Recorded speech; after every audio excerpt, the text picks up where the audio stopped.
let's get closer for these videos. Let's get back. Yeah, exactly like inside.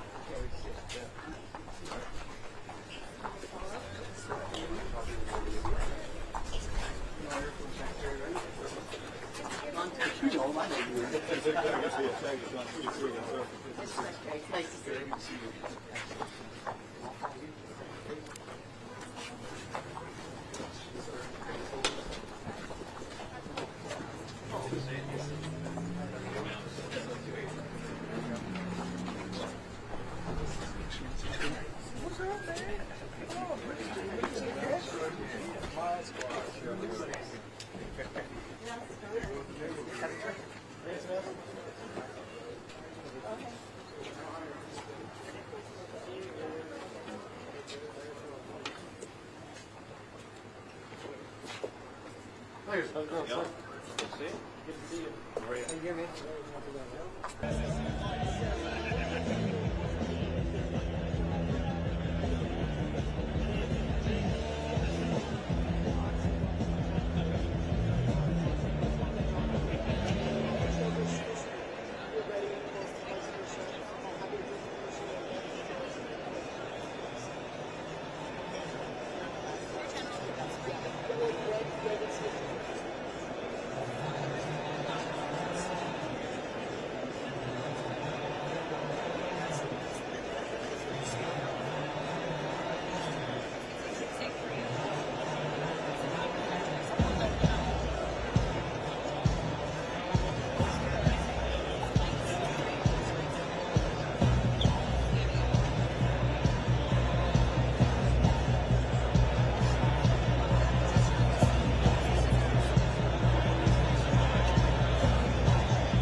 All right, welcome to Starbase, Texas.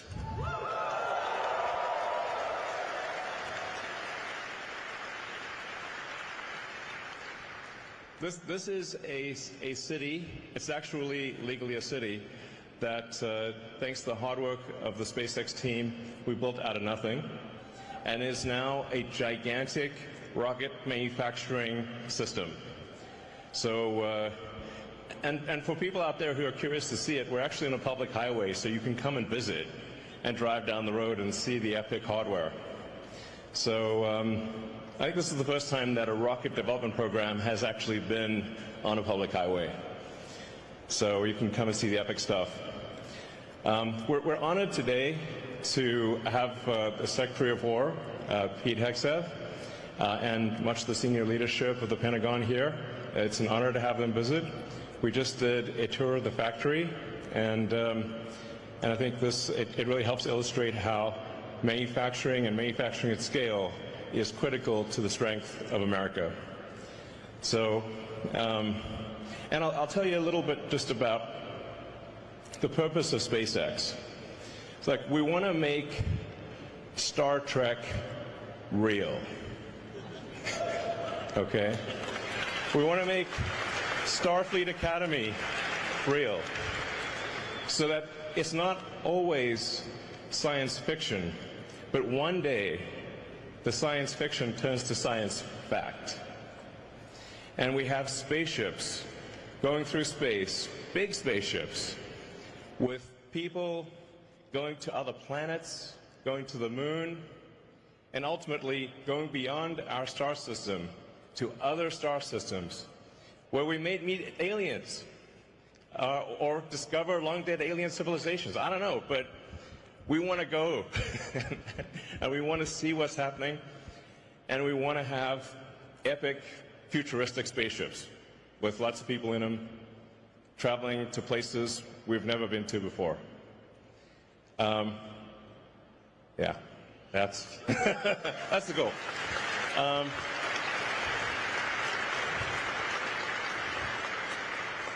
And that's what I think the public thinks of when they think of Space Force. So, on that note, I'd like to introduce the Secretary of War, Pete Hegseth.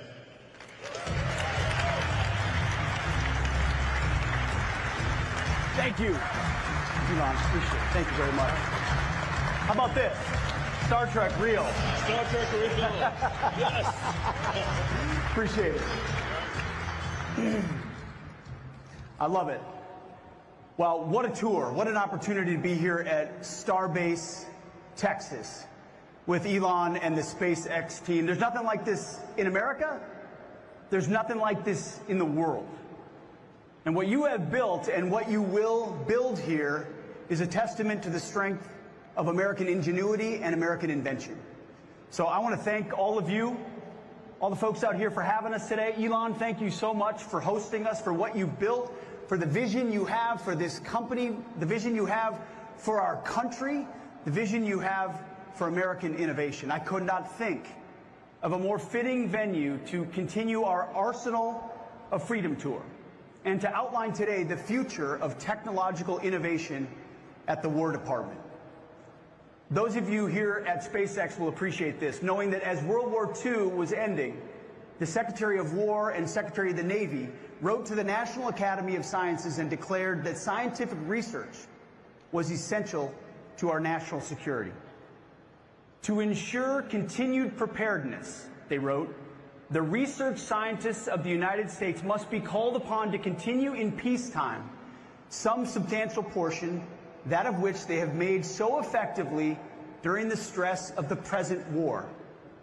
The competitive time element in developing those weapons and tactics may be decisive in future conflicts. You see, those secretaries of war and Navy many decades ago recognized the importance that innovation and readiness holds for our national security. They knew what was at stake, the very freedoms of the country we hold dear. All across the United States today, extraordinary innovation is unlocking new possibilities for freedom, prosperity, and security.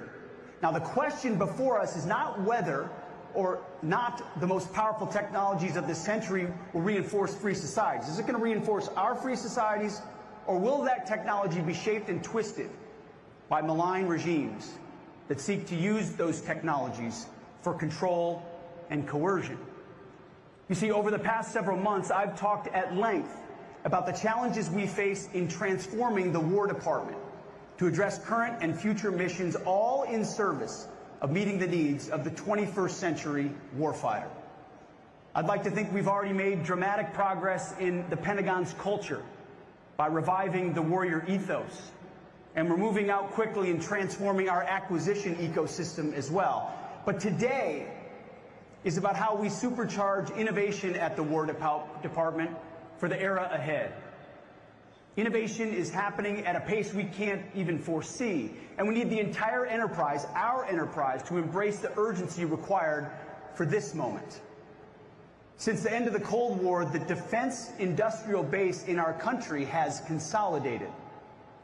This makes it difficult, if not impossible, for new creators of technical innovations to win business at our department.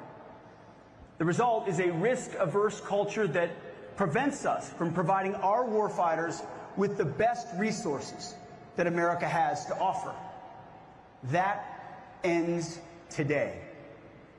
Simply put, the United States must win the strategic competition for 21st century technological supremacy. Artificial intelligence, autonomous systems, quantum, hypersonics, and long-range drones. If you talk to Elon Musk long enough, he will tell you how important hypersonics and long-range drones are, and he's 100% correct. Space capabilities, directed energy, and biotechnology are the new areas of global competition. The challenge is that our legacy approach to technological development assumes that technology moves in a predictable, linear conveyor belt from lab to design to development to prototype to test and qualify to program of record, and can only be provided by a handful of companies that have consolidated dramatically. Now, while this system provided us with the weapons that won the Cold War, it is archaic and inconsistent with the novel threat environment that we face today. At its core, this old approach has the hubris to assume that you can easily predict the future, that you can foresee how an invention becomes a weapon in 8 easy steps, 3 decades from first discovery. Our system cannot keep treating innovation as a decades-long, one-way march that dramatically reduces who and what is able to run the gauntlet at our department to get the capability to the warfighter. Until this administration, the Trump administration, the department's process for fielding new capabilities had become just one more post-Cold War peace dividend relic that has not kept up with the times. Worse than that, we've done nothing but add layer upon layer of committees and councils that coordinated but never decided. We created endless projects with no accountable owners. We have high churn with little progress and few outputs. That sounds about like the exact opposite of SpaceX. We treated innovation as a box to check, not an outcome to deliver. In short, when it comes to our current threat environment, we are playing a dangerous game with potentially fatal consequences. We need innovation to come from anywhere and evolve with speed and purpose. You see, America's open scientific community is an advantage authoritarian regimes cannot replicate. They can read our scientific papers and copy our invention or distill our AI models, but they cannot replicate a culture like this one of open and distributed research. We need to be blunt here. We can no longer afford to wait a decade for our legacy prime contractors to deliver the next perfect system, only to find that it's delivered years behind schedule and cost 10 times what it should. Winning requires a new playbook. Elon wrote it with his algorithm. Question every requirement, delete the dumb ones, and accelerate like hell. That's why I want to make clear across the War Department and for our partners in the private sector that our Undersecretary of War for Research and Engineering, Emil Michael, right here in the front row, is the War Department's single chief technology officer, one CTO for the entire enterprise. Novel concept. As the sole CTO, Emil will set the technical direction, lead the innovation ecosystem that will welcome progress from anywhere it resides. And he'll tell me, face to face, every day, and frankly, whether we are gaining or losing the technology and innovation competition. He'll have the decision authority and will lead through rigorous evaluation with a focus on real, measurable outcomes. Now, Congress, and we have many members of Congress with us here today, will be our partner in this. By affirming the Undersecretary's role as the department's CTO, we're carrying out the core mission for R&E that Congress assigned in statute. The last defense bill expanded the CTO's authorities, including the power to direct military departments and other components to align around clear, innovative outcomes. We will use them to deliver those outcomes with speed and urgency. An empowered CTO will inject a disruptive mindset directly into our systems, directing the power of America's world-leading scientists and entrepreneurs, our cutting-edge labs, the tech ecosystem, and our capital markets to build what the warfighter needs, but to do so better, faster, and cheaper. And Emil is the right man to do it. You see, this isn't about military structure. This is about building an innovation pipeline that cuts through the overgrown bureaucratic underbrush and clears away the debris, Elon style, preferably with a chainsaw, and to do so at speed and urgency that meets the moment. As I've said repeatedly to every audience, the President of the United States and I have the backs of our warfighters, who have to make split-second life and death decisions on the battlefield. Now, I want this audience to know that we also have the backs of innovators who share that very same urgency. American taxpayers, especially those parents whose sons and daughters have answered the call to serve, I swore in 10 more today, demand, and I demand, and we demand, that we arm our warfighters with overwhelming and lethal technology right now, not a decade from now. In modern warfare, the fastest innovator and iterator will be the winner. And no one can out-innovate an American entrepreneur who has been liberated from the constraints of stifling bureaucracy. That old era ends today. We are done running a peacetime science fair while our potential adversaries are running a wartime arms race. Right now, from garage startups to factory floors to boardrooms across our nation, the question of how to harness innovation coming out of America's AI ecosystem is front and center, and rightfully so, because it has the potential to disrupt and transform every area of human endeavor. The same is true in the Department of War. President Trump's AI executive order spells out our approach succinctly. It is the policy of the United States to sustain and enhance America's global AI dominance in defense of human flourishing, economic competitiveness, and national security. That, ladies and gentlemen, is the War Department's mission. We must ensure that America's military AI dominance, so that no adversary can exploit that same technology to hold our national security interests or our citizens at risk. America first in every domain. Last month, I took the first step toward changing how the department does business with frontier AI technologies when we announced the rollout of Gen AI with our partners from Google. And I want to thank the Google team for leaning forward and making the investment to get their Gemini app to about 3 million users in the War Department. But today, we're excited to announce the next frontier AI model company to join GenAI.mil, and that is Grok from xAI, which will go live later this month.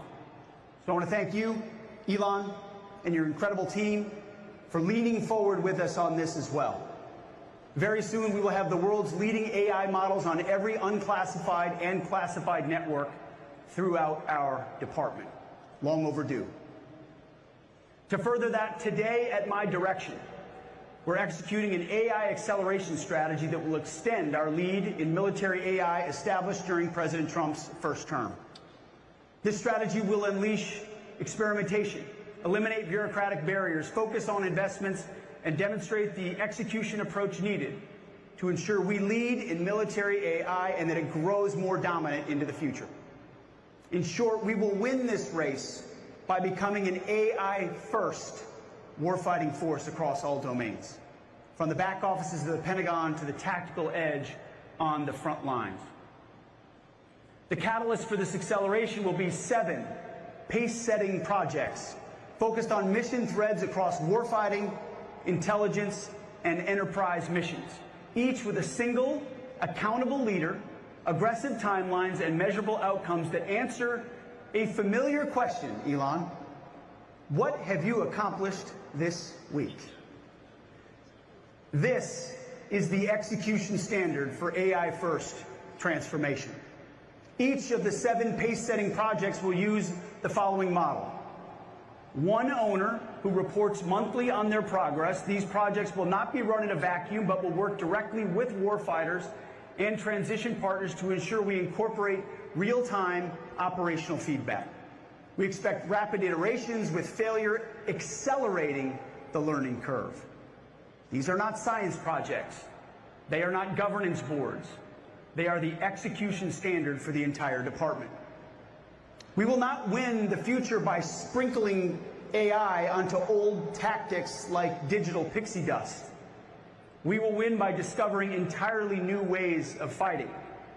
That's why we will run continuous experimentation campaigns, quarterly force-on-force combat labs with AI-coordinated swarms, agent-based cyber defense, and distributed command and control, pushing the envelope, learning from failure at every stop, which is exactly what this place does. You see, our department doesn't accept failure in the past, and so we never fail, which means we never learn. We're flipping that dynamic. Before talking about the new rules of the game, let me talk about a little bit more about our new team, because no game can be won without the right team. And we're proud to announce that Mr. Cameron Stanley has been appointed the new Chief Digital and Artificial Intelligence Officer, CDAO, of our War Department. Cam will be leading a new team, many of whom have foregone, thank you, or left lucrative careers at pioneer companies such as AWS, Databricks, Palantir, and Meta to join the fight. This team will not only provide a catalyst for change in this department, but will also act, we believe, as a magnet for other talented members of the tech community who want to join us in doing the mission-focused work to protect our great republic. So let's talk about the new rules. First, speed. Speed wins. Speed dominates. Our enterprise currently operates on staffing and committee cycles measured in months and years, and that's unacceptable. Military AI is going to be a race for the foreseeable future, where the risks to U.S. national security of moving too slowly outweigh the impacts of imperfect alignment. To do this, Cam and his team at CDAO will define AI deployment velocity metrics for all the pace-setting projects in the next 30 days and report at least monthly after that. These will become the new benchmarks for programs across the department. Second, bureaucratic blockers. If you work with Elon, you know he finds the blockers and you remove them. We will take a wartime approach to people and policies that block this progress. You want to block? You can work somewhere else. Barriers to data sharing, authority to operate, or ATOs, test and evaluation, and contracting are now treated as operational risks, not simply bureaucratic inconveniences. We are blowing up these barriers. That's why today, at my direction, I'm establishing a barrier removal SWAT team under R&E with the authority to waive non-statutory requirements and escalate to our great Deputy Secretary, Steve Feinberg, anything that slows down the acceleration of AI capabilities. Third, compute resource. We will invest heavily in expanding our access to AI compute, from data centers to the tactical edge, and will tap into hundreds of billions of dollars in private capital flowing into American AI. President Trump's executive order has directed us to build data centers on military land and to work with the Department of Energy to ensure that we dramatically increase the number and breadth of resources needed to power this computing infrastructure.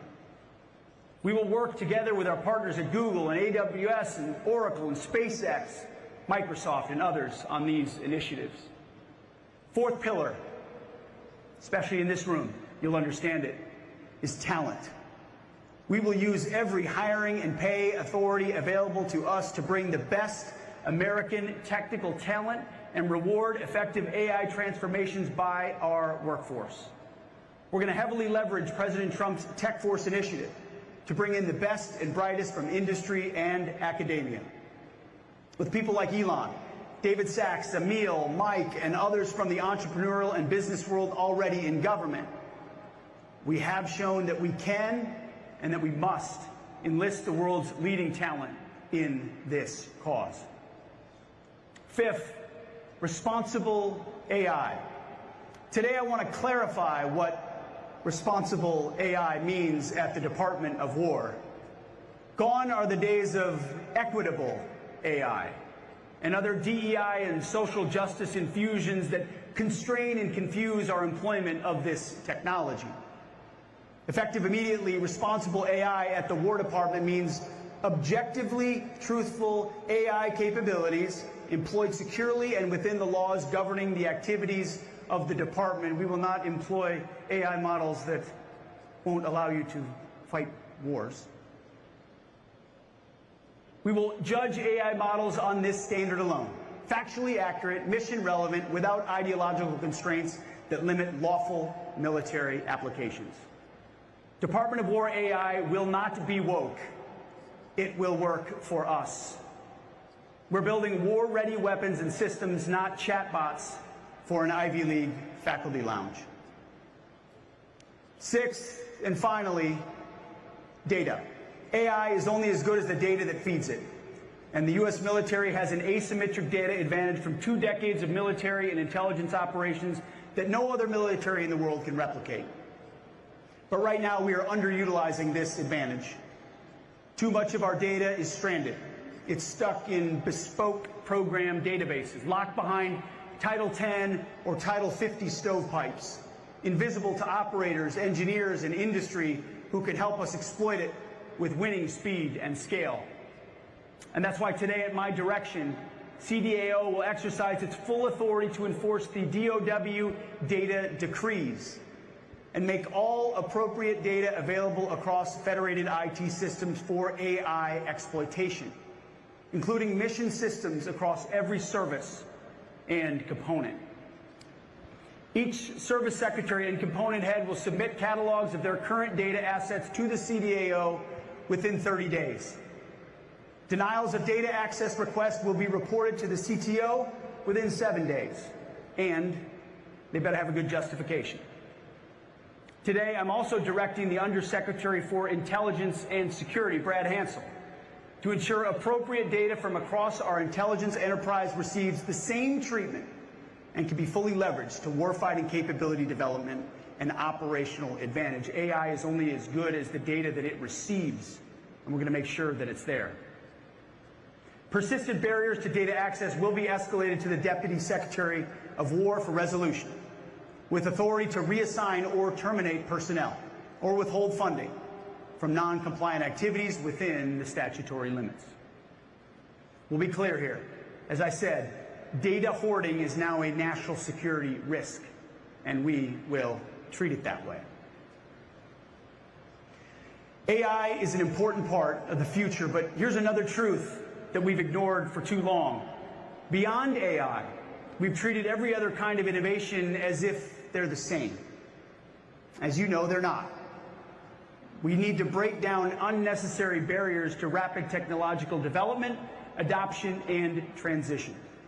Some of you will remember this. A generation ago, one of my predecessors, in a dinner speech to industry now infamously known as the Last Supper, advocated for the consolidation of our defense industrial base. This consolidation created a closed innovation ecosystem dominated by just a handful of prime contractors. The results have been characterized by soaring costs, sluggish delivery, and stagnant innovation. That's what President Trump's recent executive order on the defense industrial base and defense companies seeks to address. It makes crystal clear that the priority of the legacy prime contractors must be our nation's national security, not the next earnings call. That means less focus on stock buybacks and more investment on the men and women on the factory floor. It means less stockholder dividends and more investment in infrastructure, plant, and equipment.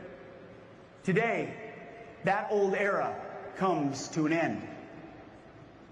The Department of War is reopening to the disruptive energy and agile creativity of our nation's tech startups, funded by our world's leading capital markets. I'm directing my Chief Technology Officer to lead this charge, and his wingman, as always in this effort, Undersecretary for Acquisitions and Sustainment, Mike Duffy.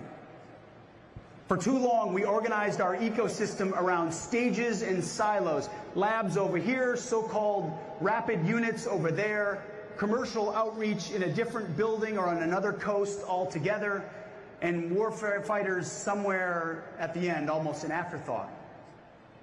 The result is duplication, drift, and confusion. And like the acquisition process we are already fixing, the creation of organizations to work around the problems in the innovation ecosystem rather than taking the bold steps needed to transform it. We created an whole ecosystem to get around the actual system.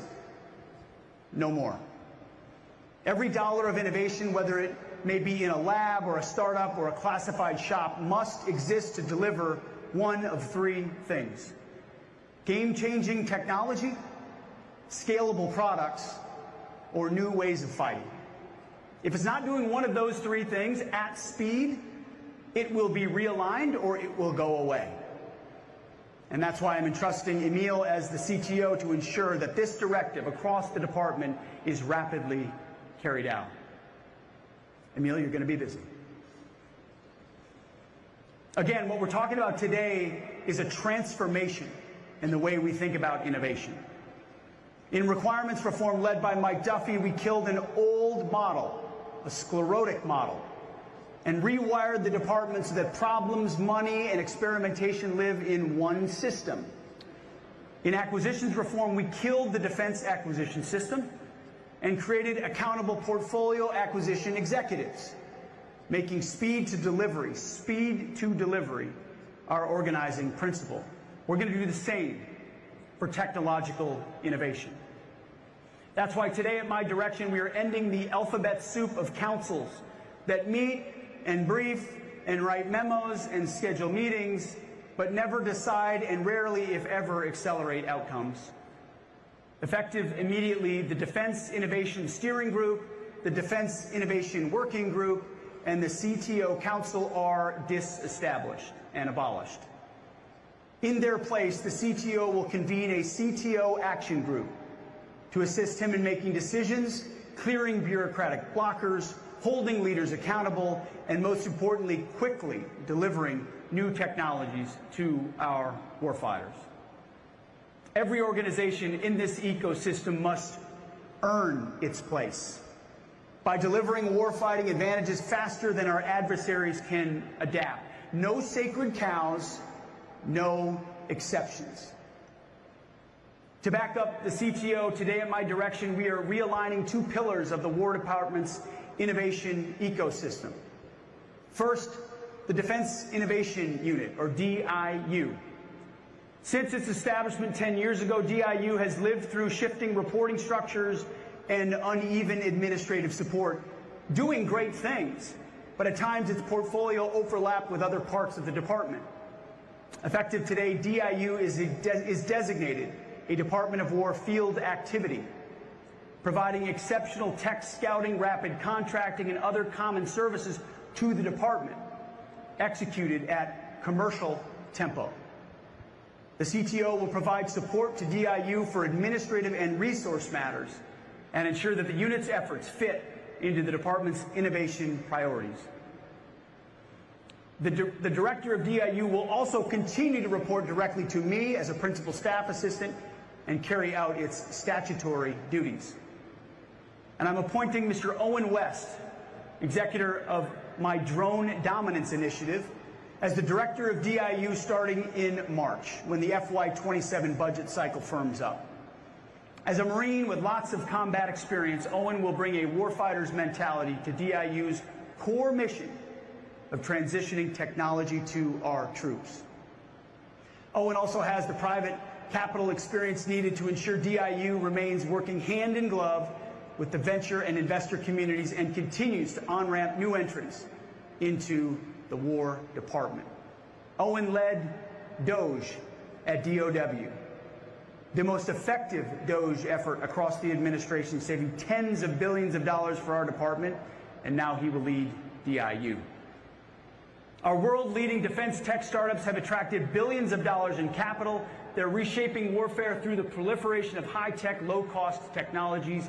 DIU's mission is to accelerate the adoption of this commercial technology to help convert entrepreneurial products into tangible combat power. Second, the Strategic Capabilities Office, or SCO, is also being designated a Department of War field activity aligned under the CTO. SCO will maintain focus on its core mission of identifying and prototyping disruptive applications of new systems, the unconventional uses of existing systems, and near-term technologies to create strategic effects. SCO will continue to maintain its statutory direct reporting relationship to the Deputy Secretary, but will be operationally realigned under the CTO to eliminate duplication and ensure the relentless daily focus on delivering near and medium-term capabilities to our warfighters. Relentless urgency and focus is our focus. Today's defense innovation ecosystem is too fragmented, resulted in insufficient technology transition to the warfighter. We address some of this in the transformation we are making in the acquisitions ecosystem, but it also needs to enter the innovation ecosystem. For too long, and I know a lot of you have experienced this, and others we met with in Los Angeles recently, the experience of founders and entrepreneurs has been running endless laps around the Pentagon, looking for the right office, the right program, and the right motivated sponsor. And too often, new entrants are ultimately stymied by the bureaucracy. We hear it time and time again. They don't know where to go, and then when they go to that place, it's not the right place to go. Then they go somewhere else that didn't want them in the first place, and the lap continues. For example, SpaceX and Palantir had to sue the Department of War just to get a shot at competing for department contracts. The bottom line is that new entrants need both a shot on goal, but also faster yeses and faster nos from the department, rather than being strung along with a never-ending stream of rudderless maybes. At the Secretary of War level, we will replace the existing maze into two clear channels. The Mission Engineering and Integration Activity, MIA, will tell industry what problems we're trying to solve, and DIU will help program offices adopt what industry has already built. This will help get to faster yeses or faster nos. Clear guidance, clear guide rails, clear demand signal, which is what industry and capital expects. Now, this isn't just an Office of the Secretary reform. The services need to transform their innovation ecosystems as well: the Army, the Navy, the Space Force, the Marine Corps, and the Air Force. That's why today, at my direction, our military services will take the following actions. Within 90 days, the secretaries of the military departments will brief the CTO on service innovation plans, how they will consolidate, streamline, and refocus their labs, research expertise, experimental units, and rapid capability offices around 3 innovation outcomes: Our 60-plus labs are a national asset. But it's past time they were organized to deliver and not just to discover. And beginning with the fiscal year 2028 budget, every portfolio acquisition executive will fund an innovation insertion increment, III, dedicated money for the last mile, integration test and rapid insertion of validation solutions into fielded systems. Innovation cannot be centralized, and it should not be. In fact, hope it's okay I name them, but just this past weekend I received an email, a proposal from an Army captain named Drennan Green, who I've known for a while. He had a detailed plan about how he and his unit wants to deploy AI. Innovation can and should come from anywhere and anyone, wherever those best ideas reside. We're going to bring that good captain in and hear from him. How can we apply those tools in his unit and other units, bottom up, not just top down? The military services and program offices own the last mile. And to that end, I'm directing the services to establish that III, Innovation Insertion Increment, within the budgets of all program portfolios. This will ensure that they have funds set aside to quickly integrate innovations during weapons system development. This will be a tool to free new, innovative, cutting-edge weapons and improvements from the constraints of yearly budget cycles. Here you iterate in terms of hours and days, maybe weeks. In Washington, we talk in terms of months, years, and oftentimes multi-years. It's too slow. The CTO ecosystem will give them the supply. Services are contributors to this ecosystem, not bystanders. They must deliver outcomes, and they must deliver overmatch. And speaking of budgets and budget cycles, you may have seen President Trump's truth post of a few days ago. He's proposing a $1.5 trillion budget for the War Department in fiscal year 27. This is by far the most ever in our history, a historic and generational investment in American security. We will not squander this once-in-a-lifetime opportunity to rebuild our military. Think of what this means as our efforts to transform the department come fully online. You add resources and you streamline process, speed to deliver those capabilities to the warfighter, an invitation to new entrants into the defense industry, which we need so badly, and an embrace of AI and other cutting-edge defense tech. All of this will make our forces more agile, more lethal, and more ready to deter and, if necessary, win a future fight. This is what President Trump demands, and this is what we will deliver. This feeds into a next area we need to fix. You see, reorganizing and a new attitude are not enough to truly unlock innovation for the warfighter. Our department needs to capitalize on a key advantage America has over her adversaries: the broadest and deepest capital markets and the best entrepreneurial talent in the world. You know this, capital is the lifeblood of American innovation. And therefore, to be successful, we need to embrace the role in our department of private capital, which we have not done for far too long. We need to be a better partner for private capital, so we can help accelerate capital formation in key areas and lower the risk for the department.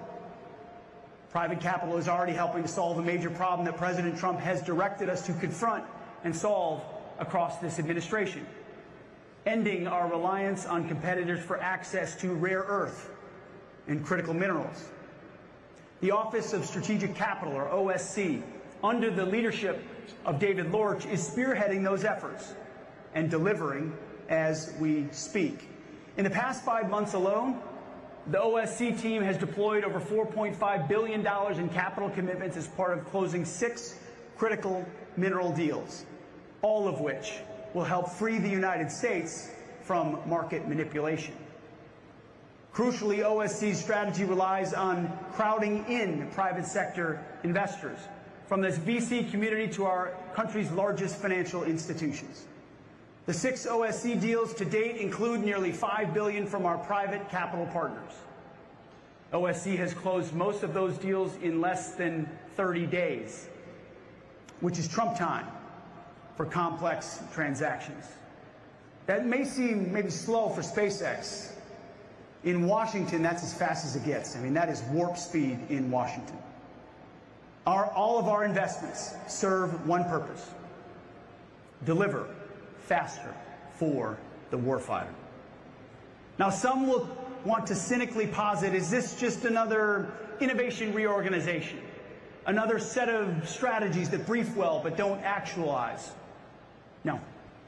This is the third leg of a single war plan. In fundamentally transforming our acquisition ecosystem, we killed JSIDs that focused only on process and turned the JROC into a body that ranks real-world joint operational problems, not paper requirements.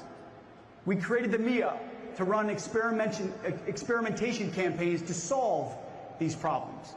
We killed the old defense acquisition system and created the warfighting acquisition system to focus on speed, risk, and accountability. With the AI strategy and innovation ecosystem transformation that we have just outlined, we are welding that third piece into place. The CTO, DIU, SCO, DARPA, CDAO, and OSC are no longer a loose federation. They are the Office of the Secretary of War's Innovation Operating System. DARPA delivers game-changing technology innovation and strategic surprise. DIU delivers scalable products. SCO delivers new ways of fighting.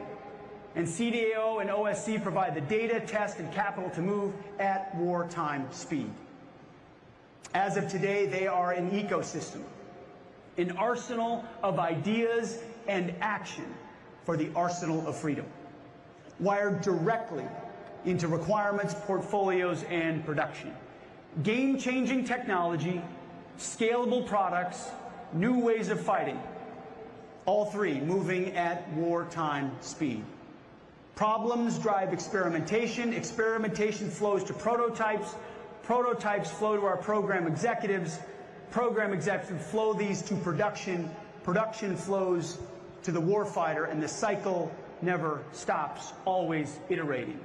One system, one purpose, speed to the fight. We are preparing to win the future because we know, and you know, for the free world, for the West, the stakes could not be higher. Before this administration, our adversaries may have thought they finally broke American power. They're wrong. They do not have our entrepreneurs. They do not have our capital markets. They do not have our combat-proven operational data from 2 decades of military and intelligence operations. They do not have our hard-won classified technologies. They do not have the ingenuity and tenacity of American warfighters who refuse to lose. They don't have a military that can go 37 hours to downtown Tehran or downtown Caracas without being seen in the process. You see, but none of that matters, however, if we suffocate those advantages under a stifling bureaucracy. That's why we're unifying the innovation ecosystem, making this an AI-first department, and holding every lab, every program accountable, all while pushing every officer to deliver warfighting advantages faster than others can adapt. We will not stop. We will not back down. We will forge the new arsenal of freedom with our partners in industry and the private sector. We believe the future will be shaped by those who lead in technology and innovation. We don't believe, we know. Those who fervently believe in freedom and the Western tradition, like we do, must be those leaders. If not us, if not America, if not the West, then who? And if not now, it will be too late to maintain that advantage. This is not reform for the sake of reform. It never has been. This is about whether our warriors fight with yesterday's tools or they fight overmatching our adversaries using tomorrow's technologies. We know the threat. We know the opportunity. We know what must be done. We share the urgency. Now we will do it, and we must do it at wartime speed. Thank you. God bless you. God bless this company that you've built. And may God bless our great republic. Thank you very much. Appreciate it. Thank you. Thank you.